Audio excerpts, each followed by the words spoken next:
Hello and welcome to the new session जिसमें we are now going to continue with mean median mode के properties के साथ में. चलो, these properties are very important. Basically इसके ऊपर questions पूछे जाते हैं एग्जाम में, so अच्छे से सुनिएगा और ध्यान दीजिएगा कि properties क्या है.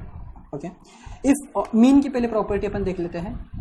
आसान है प्रॉपर्टी, इतनी कुछ टफ नहीं है, बट जस्ट आपको पता होनी चाहिए और ये प्रॉपर्टीज़ बहुत इस्तेमाल होने वाली है आने वाले चैप्टर्स में भी. अगर आप ध्यान देंगे तो ऐसी कुछ प्रॉपर्टीज़ ज्योमेट्रिक मीन की, हार्मोनिक मीन की भी आ सकती है. ऐसी कुछ प्रॉपर्टीज़ आपको मेजर ऑफ डिस्पर्शन में भी दिखेगी, काफ़ी बार दिखेगी. सो ठीक है. इफ पहला प्रॉपर्टी क्या है मीन का, we are starting with the properties of mean. If all the observations of the series is constant, say k, यदि पूरी आपकी सीरीज ही कांस्टेंट से भरी हो, कांस्टेंट यानी कि एक जैसी सीरीज हो, तो आपका मीन भी क्या होगा, वही कांस्टेंट होगा k. मतलब क्या, मीन फटाफट एक एग्जांपल के द्वारा समझ लेते हैं.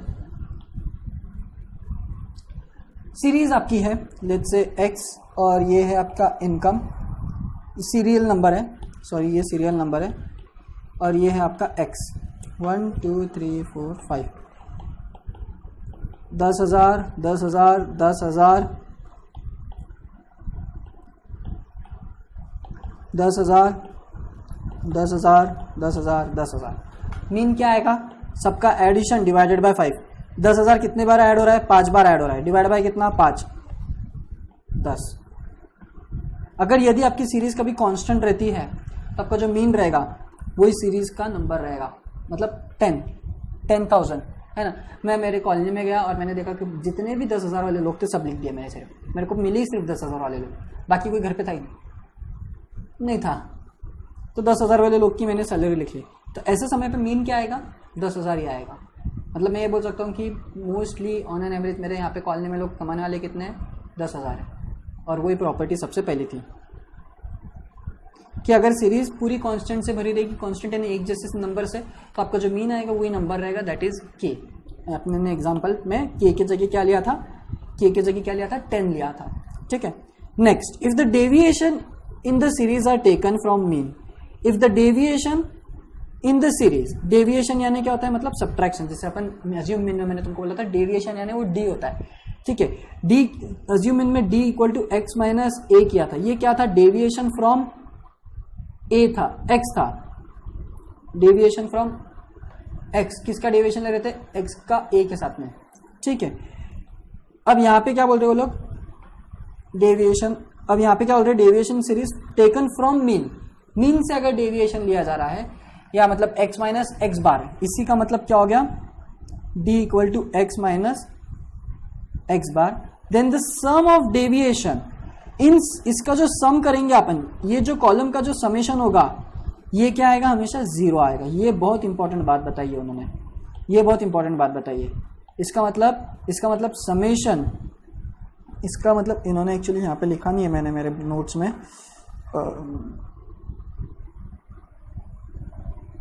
ऐसा लिख लेता हूं मैं, समेशन ऑफ डी ऑफ, मतलब d d d which is equal to summation of x minus x bar is always equal to 0.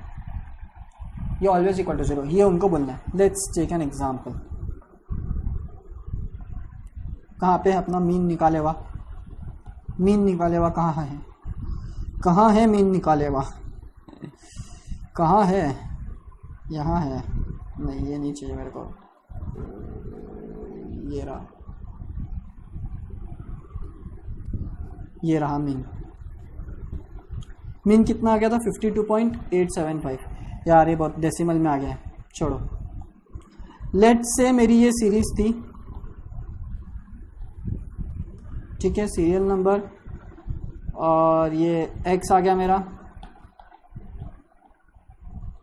ठीक है, 1 2 3 4 5 10 20 30 40 50. सो इसका x समेशन x क्या आएगा मेरा, सो ये आ जाएगा 90 100 150. 150 डिवाइडेड बाय 5 कितना हो गया, 150 डिवाइडेड बाय 5 कितना हो जाएगा मेरा, 30. सो मेरा x बार क्या आ गया, मेरा x बार आ गया 30. x बार कितना आ गया मेरा, 30.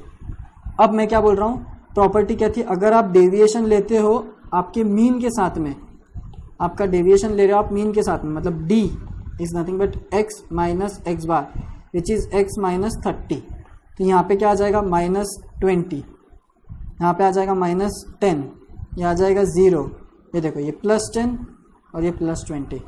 और अब आप इसका समेशन करो, अब इसका समेशन करो, ये 30 प्लस ये 30 माइनस 0, क्योंकि ये 10 के साथ में कैंसिल, ये 20 के साथ में कैंसिल। सो हमेशा याद रखेंगे,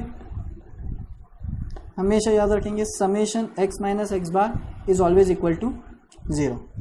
ये थी दो प्रॉपर्टी। अब ये आती है सबसे important property, change in origin. Change in origin क्या होता है, एक एग्जांपल के थ्रू समझ लेंगे, पर पहले पढ़ लेते हैं क्या होता है। मीनिंग, इफ यू ऐड और subtract any number then the mean will be affected by same number. Mean will be affected by same number. वही एग्जांपल आ जाओ, क्योंकि वो सबसे क्लासिक एग्जांपल बनाया, ये सबसे क्लासिक एग्जांपल बनाया, ठीक है। इसे फिलहाल अपन मिटा देते हैं, ठीक है। उन्होंने क्या बोला है, चेंज ऑफ ओरिजिन क्या होता है अपने को वो समझना है। क्या अपन समझ रहे हैं, चेंज इन, या चेंज इन ओरिजिन बोलो या change of origin. Change in origin, change in origin मतलब क्या हो गया, यदि अगर कभी आप ये सीरीज में अगर कोई नंबर को ऐड कर दो एंटायर सीरीज को, तो आपको जो मीन होगा वो उतने ही नंबर से बढ़ेगा या घटेगा। जैसे कि क्या, फॉर एग्जाम्पल मैं एक नई सीरीज बना रहा हूं y नाम की। वो y क्या है, x प्लस 10। सो ये क्या हो जाएगा मेरा y, अब ये 20, 30, 40, 50, 60।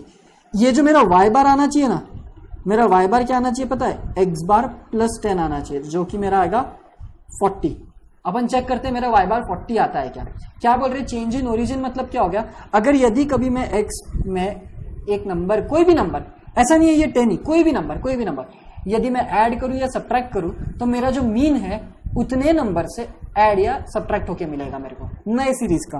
और ये मेरी नई सीरीज है, ठीक है, ये मेरी नई सीरीज है, ठीक है। x प्लस 10, ये हो गया 20, इतना करने से बेटर है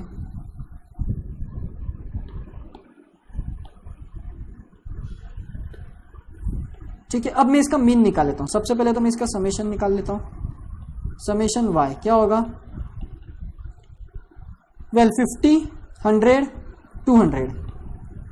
200 डिवाइडेड बाय 5। क्यों, क्योंकि सीरियल नंबर 5 ही तो एलिमेंट है। कितना आ गया मेरा y बार, 40। कैसे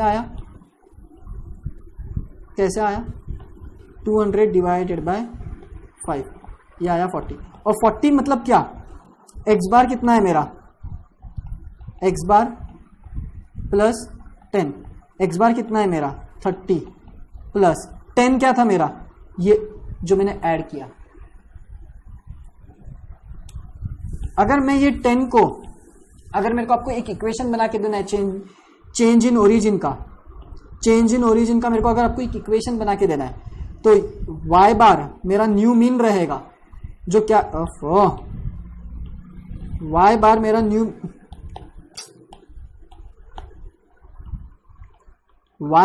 न्यू मीन रहेगा, जो कैसा रहेगा, x बार प्लस a क्या है, एनी कांस्टेंट। अब यहां पे प्लस नहीं तो माइनस भी हो सकता है, कुछ भी चलेगा। लेट्स टेक एग्जांपल जहां पे ये माइनस हो रहा है, और अपन 10 से माइनस नहीं करेंगे, अब सिर्फ 20 से माइनस करेंगे। अब अपन किससे माइनस करेंगे, 20 से।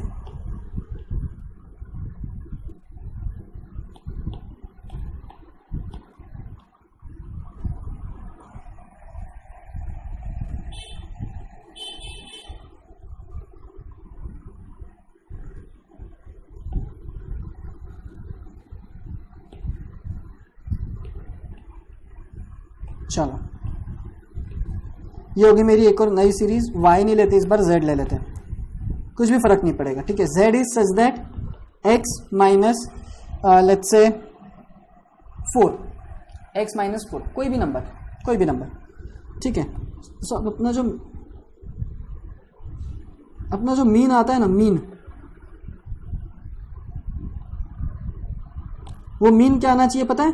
30 माइनस 4, 26 मेरा मीन आना चाहिए। कितना आना चाहिए? मेरा जो z बार रहेगा वो क्या रहेगा? x बार माइनस 4, जो कि रहेगा मेरा 26। लेट्स सी वो 26 आता है क्या, ठीक है। वेल, यहाँ पे 10 minus 4 6, 20 minus 4 14 16, sorry 30 minus 4 26, 40 minus 4 36, 50 minus 4 46, summation z कितना रहेगा? कैलकुलेटर में कर ले, थोड़ा इजी जाएगा अपने को, है ना। 1 2 3 4 5 0 3 6 10 130, am I correct? 130 divided by 5, 5 2s are 10, 3 36, 30 आया 26 and that is my mean. So इसका मतलब चेंज इन ओरिजिन, इसका ये मतलब होता है कि यदि आप कभी कोई सीरीज को चेंज करो, यदि आप कोई सीरीज को चेंज करते हो नई सीरीज में, मतलब y equal to x plus minus a, ये अगर आपका चेंज इन ओरिजिन होता है। चेंज इन ओरिजिन कब होता है? जब आपकी कोई सीरीज, पुरानी सीरीज में एक तो कोई नंबर ऐड हो रहा है या तो कोई नंबर सब्ट्रैक्ट हो रहा है, ऐसे समय पे हम उसको बोलते हैं चेंज इन ओरिजिन। तो ऐसे समय पे आपका जो मीन रहेगा वो भी उतने से ही चेंज होगा जितने से आपकी ओरिजिनल सीरीज चेंज हुई थी। ओके, सो ये हमेशा याद रखेंगे। So that is what the equation looks like, y bar equal to x bar plus minus a. X मतलब एक्स तो आपका ओरिजिनल सीरीज रहेगा और एक्स बार आपका ओरिजिनल मीन रहेगा, y बार आपका न्यू मीन रहेगा और y आपकी न्यू, तो वो हो जाएगा आपका न्यू सीरीज। ओके, सो ये था अपना change in origin. Change in origin कैसे होता है? जब कोई एक टर्म ऐड या सब्ट्रैक्ट हो जाती है अपने ओरिजिनल सीरीज में, तब अपना हो जाता है चेंज इन ओरिजिन। उसी प्रकार से आता है change in scale. Change in scale क्या होता है? चेंज इन स्केल जब कोई नंबर मल्टीप्लाई या डिवाइड हो रहा है अपने ओरिजिनल सीरीज को, तो जो ओरिजिनल सीरीज का जो मीन था वो उतने ही नंबर से मल्टीप्लाई या डिवाइड होता है। Now this is homework for you guys to check. कैसे करोगे? ये यहां पे जैसे मैंने यहां पे ऐड और सब्ट्रैक्ट करके लिया था, बस आपको अब क्या करना है, ये 10 को मल्टीप्लाई कर देना है और आपको चेक करना है कि आपका मीन 300 आता है क्या, और यहां पे आपको डिवाइड कर देना है और आपको चेक करना है आपका मीन, वेल 30 डिवाइडेड बाय 5 कर देता हूं मैं, 5 से डिवाइड कर देना है और आपको चेक करना है कि यहां पे आपका जो मीन है वो 6 आता है क्या। ये आपका टास्क रहेगा, ठीक है। यही सीरीज में आपको एक नंबर लेना है, सेम नंबर लिया तो भी चलेगा, अलग नंबर लिया तो भी चलेगा, it doesn't matter. Change in scale क्या होता है और चेंज इन ओरिजिन क्या होता है मैं तुमको बता रहा हूं। चेंज इन स्केल यानी कि यदि मैं अगर इस सीरीज को कोई नंबर से मल्टीप्लाई या ऐड कर दूं तो उसका मीन उतने ही नंबर से अफेक्ट होता है, या सब्ट्रैक्ट या डिवाइड कर दूं तो उतने से ही अफेक्ट होता है। ओके, सो इसको अगर मैं कंबाइंडिंगली लिखूं, अगर चेंज इन ओरिजिन और चेंज इन स्केल को मैं अगर कंबाइंडिंगली लिखूं तो वो कुछ इस हिसाब से, ये सबसे पहले ना सच में जब चाहिए तब तो करता नहीं है।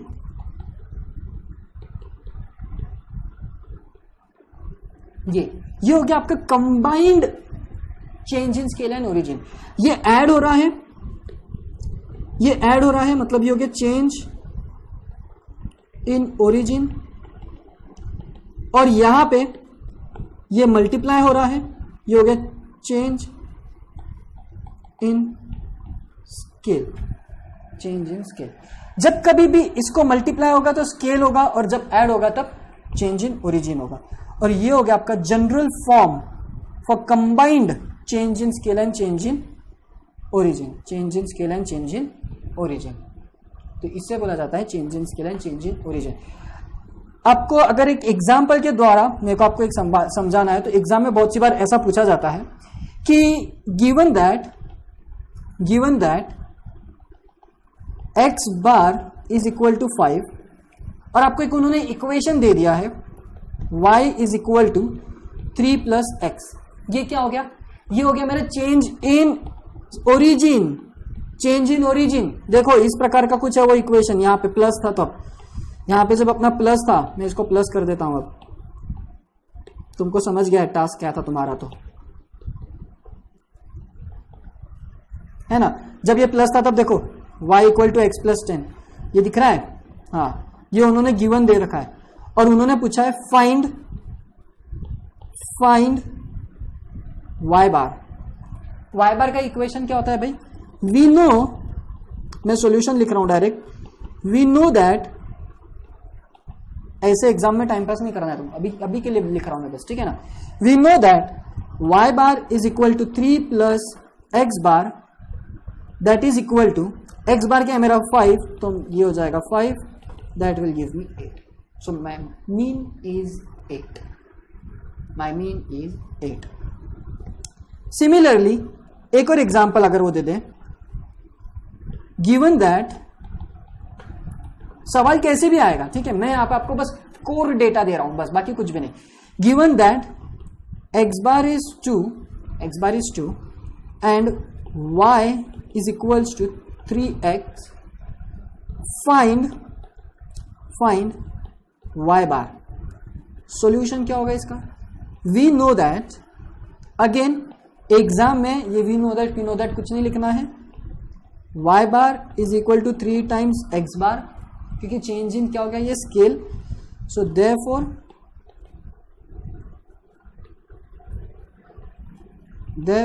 ये मेरा देयरफॉर भी नहीं, 3 into what is my x bar 2 which is going to be 6। So my y bar is going to be 6, whereas यहाँ पे ये हो गया मेरा चेंज इन ओरिजिन, ये हो गया मेरा चेंज इन स्केल। अब एक फाइनल एग्जांपल लेके कंक्लूड कर दे जरा इसको। गिवन दैट, ये मेरे पास में है, given that x bar is 2, find y bar for find y bar with y equal to 2 plus 3x। ये क्या हो गया? यहां पे आ गया आप तुम्हारा देखो ओरिजिन, और यहां पे आ गया तुम्हारा स्केल, कंबाइंड आ गया, कंबाइंड। अरे पहले इसमें 3 था क्या? दोनों में 3 था क्या? सॉरी, मैंने 2 लिख दिया गलती से, 3 कंबाइंड। सो देयरफॉर सॉल्यूशन क्या आएगा? सॉल्यूशन में अब वी नो दैट, वो सब नहीं लिखता हूं मैं, y bar will be equal to 3 plus 3 x bar. किसके बेसिस पे लिखा मैंने? ये इसके बेसिस पे, उल्टा इसके बेसिस पे, है ना। सो ये 3 plus 3 into 2 which will give me 3 plus 6 which is 9। That is your answer. So ऐसे टाइप के क्वेश्चंस आपको पूछे जाएंगे। समटाइम्स क्वेश्चन थोड़ा इस प्रकार से भी आता है, और हमेशा याद रखिएगा variable coefficient of y is always 1, coefficient of y is always 1। ये क्यों बोला है? क्योंकि देखो एक लास्ट क्वेश्चन, गिवन दैट, एक सेकेंड जरा,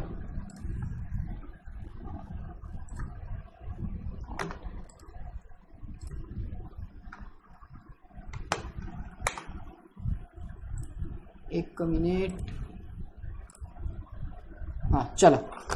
given that my x bar is 5, my x bar is 5 and y 3y plus 6x is equal to 36। Find y bar. ऐसा हो सकता है y बार दे दिया यहाँ पे और x बार भी फाइंड आउट करने बोलते हैं, कुछ भी दे सकते हो, ठीक है, चलेगा। आप कर निकाल सकते हो, क्योंकि आपको y बार दिया तो आप x बार निकाल दोगे, x बार दिया तो आप y बार निकाल लोगे, कैसा भी चलेगा। ओके, एनीवेज, सो चलो आ जाओ सॉल्यूशन। अब अपने को पता है सिंस y बार इक्वेशन क्या होता है, मेरा जनरल इक्वेशन क्या होता है कि y bar is equal to a plus, क्योंकि यहाँ पे प्लस है या माइनस जो भी रहेगा, b x बार, ये होता है। मेरे को ये पता है, मतलब coefficient of y bar should be 1, पर यहाँ पे तो y का कोएफिशिएंट 1 है, y बार नहीं सॉरी y ले लेते हैं, coefficient of y should be 1, लेकिन यहाँ पे तो 1 है ही नहीं, तो क्या करेंगे, पहले तो 36 माइनस 6x। ओके, अब ये 3 को डिवाइड कर देंगे, क्यों, दोनों तरफ 3 से डिवाइड कर देंगे, क्यों, क्योंकि coefficient of y should be 1। So ये हो जाएगा y is equal to 36/3 minus 6/3x, so ये दे देगा 12 माइनस 3x। एंड नाउ ये मेरा y था, तो मेरा y बार क्या हो जाएगा, 12 minus 3x bar, and now my x bar is 5, सो ये हो जाएगा 12 माइनस, अच्छा ये 5 नहीं ले सकता मैं, 5 नहीं लेता हूँ मैं, माइनस भी आया तो चलता, बट इट्स नॉट पॉसिबल कि आपका मीन माइनस आए, इट्स नॉट पॉसिबल, चांसेस बहुत कम है, बट नहीं आएगा, ठीक है। एनीवेज, सो ये आपका फाइनली आंसर दे देगा 12 माइनस 6, जो कि आपका आंसर आ गया 6। सो y बार क्या आ गया आपका 6। सो कैसे किया ये, पहले तो ऐसे फॉर्म में लाया, ऐसे फॉर्म में लाने के बाद में, ऐसे फॉर्म में लाने के बाद में मैंने उसको ये फॉर्म में कन्वर्ट किया y बार के फॉर्म में, क्योंकि मेरे को y बार चाहिए था, and then I found my y bar. Okay, so ये थी अपनी property change in origin and change in scale की। बहुत से अलग अलग एग्जांपल्स लिए मैंने, अगर आपको चाहिए तो वीडियो रिवाइंड करके पॉज कर देना, नहीं तो रुक जाओ, फास्ट हो गया होगा तो बहुत। चलो ये 3 एग्जांपल के लिए फटाक से लिखो, शाबाश, पॉज करके लिखे, शाबाश, पॉज करके लिखे, शाबाश। चलो फटाफट अपने को मीन की प्रॉपर्टी खत्म करनी है, ये वाले सेशन में टाइम जाते जा रहा है। ओह हो गया, क्या बात है, तो 4 प्रॉपर्टी थी मीन की, हो गई। जरा मीडियन मोड की भी देख लेते हैं फटाक से, वही है, if all the observation of the series is constant then the median and mode is also K. Same बात है कि अगर मेरे को इसका मीडियन निकालना है, 1 2 3 4 कुछ भी रहने दो, इवन और कुछ भी रहने दो, वही आएगा, ठीक है। देख लेना ट्राई करके, चेंज आ गया तो चेंज आ गया, ठीक है, मैंने कोई ऐसा कसम नहीं खा रखी है। ओके, एंड मोड क्या रहेगा भाई, 10, एक ही तो नंबर है और वही आ रहा है सब बार, तो वही आएगा मोड मेरा, ठीक है। चलो, change in origin and change in scale is same as that of mean.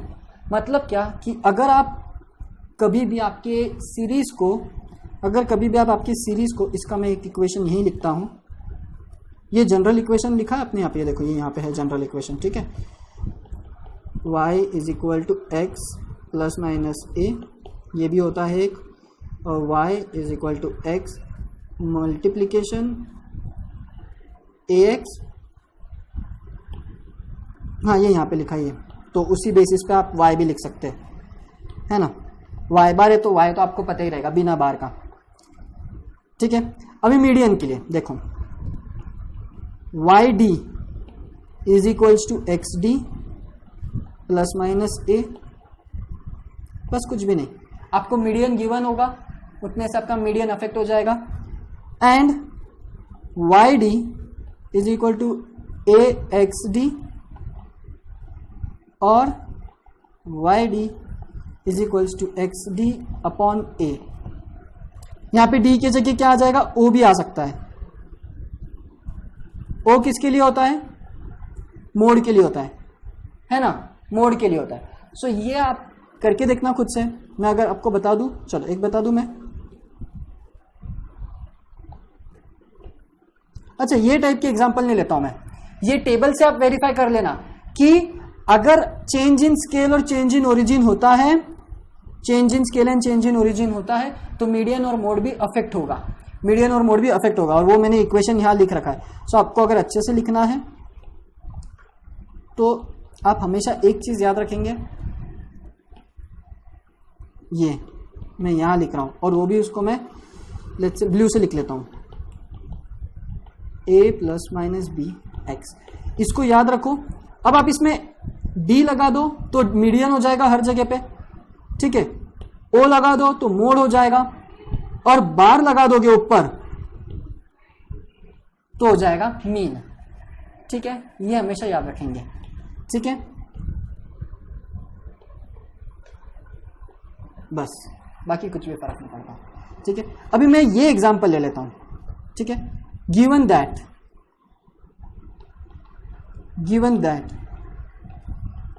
xd is equal to 5 and y is equals to 6 plus 3x, find yd। कैसे फाइंड होगा? सिंस मेरा y है 6 प्लस 3x एंड अभी मेरे को recently पता चला कि मेरे को yd निकालना है, तो मैं बस d लिख दूंगा। एंड आई नो कि ये मेरा xd क्या है 5, तो मेरा yd क्या हो जाएगा 21।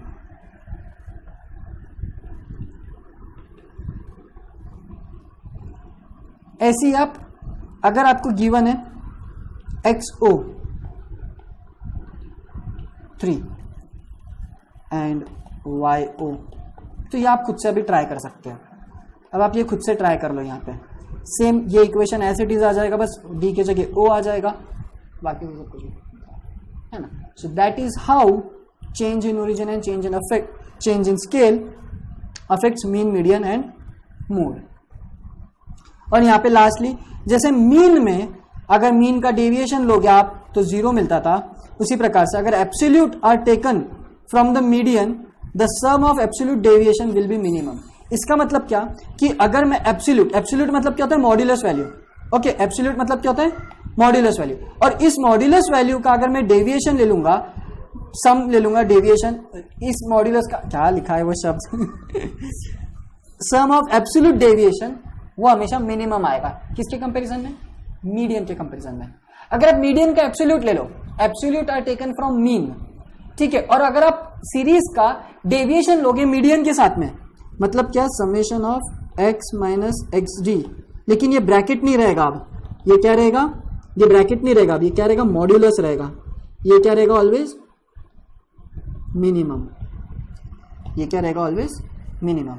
ये उन्होंने बात करी है कि summation of x minus x D, लेकिन क्या मॉड्यूलस में इज ऑलवेज मिनिमम।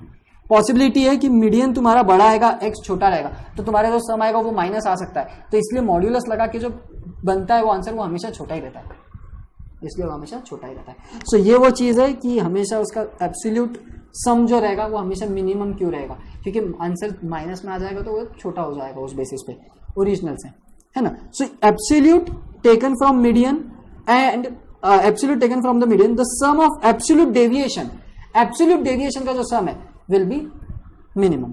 ये उन्होंने बात करी है, and that is where we are done with all the properties of mean, median and mode. एक रिलेशन है जो आपको बस ध्यान में रखना है कि mean mode is 3 times median minus twice mode, और इसी को ही कन्वर्ट करके लिखा गया, एडिट करके मीडियन, या थोड़ा इधर उधर करके, median is 1/3 of twice mean plus mode. Okay, so इसको याद रखें, इसका इस्तेमाल होता है एग्जाम में, कभी कभी पूछा जाता है, ये पूछा भी गया है। इसको थोड़ा एडिट भी करके लिखते हो लोग, mean minus mode is equal to something लिख देंगे, और आपको ये प्रॉपर्टी के थ्रू चेक करना होगा कि ये जो इक्वेशन है वो करेक्ट है कि नहीं, ठीक है। सो आपको ये याद रहा तो आपको कोई दिक्कत नहीं जाएगी। अगेन यहां पे आपका कंप्लीटली मीन, मीडियन, मोड खत्म होता है with properties we are done with this. और ये ज्योमेट्रिक मीन और हार्मोनिक मीन बहुत इतनी सी चीज है, यूं हो जाएगी आपकी वो, यूं, और आपको पता भी नहीं चलेगा, है ना। तो उसको खैर बाद में के सेशन में करेंगे। अभी आप एक बार देख ले, जहाँ पे भी आपको लगता है खुद से एग्जाम्पल बना के करो। होमवर्क दिए हैं मैंने खुद से आपको करने के लिए, सेल्फ अंडरस्टैंडिंग के लिए, उसको करो, देखो आपको जमता है कि नहीं जमता है। Anyways that's it from me guys, thank you.